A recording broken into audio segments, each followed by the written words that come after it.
We are now less than 24 hours away from seeing the document that could explain why the FBI searched the Fulton County election hub. Yes, so many questions still unanswered here. Zach Merchant joining us with what this means, Zach. Well, guys, a federal judge in the Northern District of Georgia handed down the order over the weekend unsealing the docket and giving the government until tomorrow to file the affidavit submitted in support of the search warrant.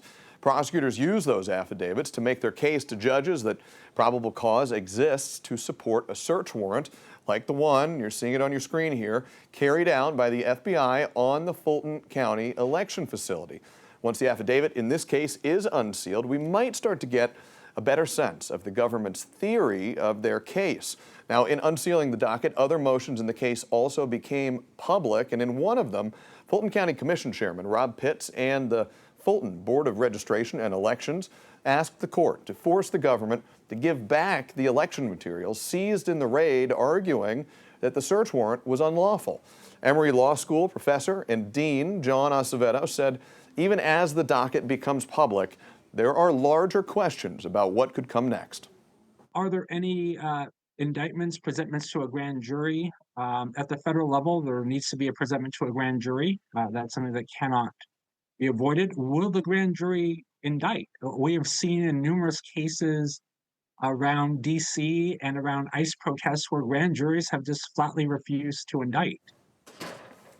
And just in the last hour, Fulton County Commissioner Marvin Arrington Jr. released a statement on the unsealing of the case, saying in part, quote, "This is a major win for transparency, accountability, and the people of Fulton County. I have said from the beginning, justice delayed is justice denied, and the public deserves to know what evidence, what claims, and what legal theory the federal government used to justify this extraordinary, sweeping seizure of our election records."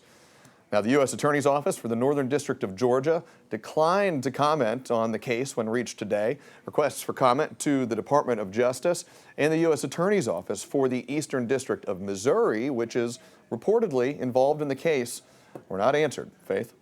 Zach, thank you so much for breaking that down for us.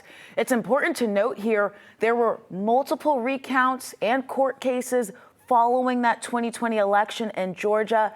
They failed to uncover evidence of irregularities to the level that would have flipped the outcome of the race. Both Republican Georgia Governor Brian Kemp as well as Republican Secretary of State Brad Raffensperger leading those recounts.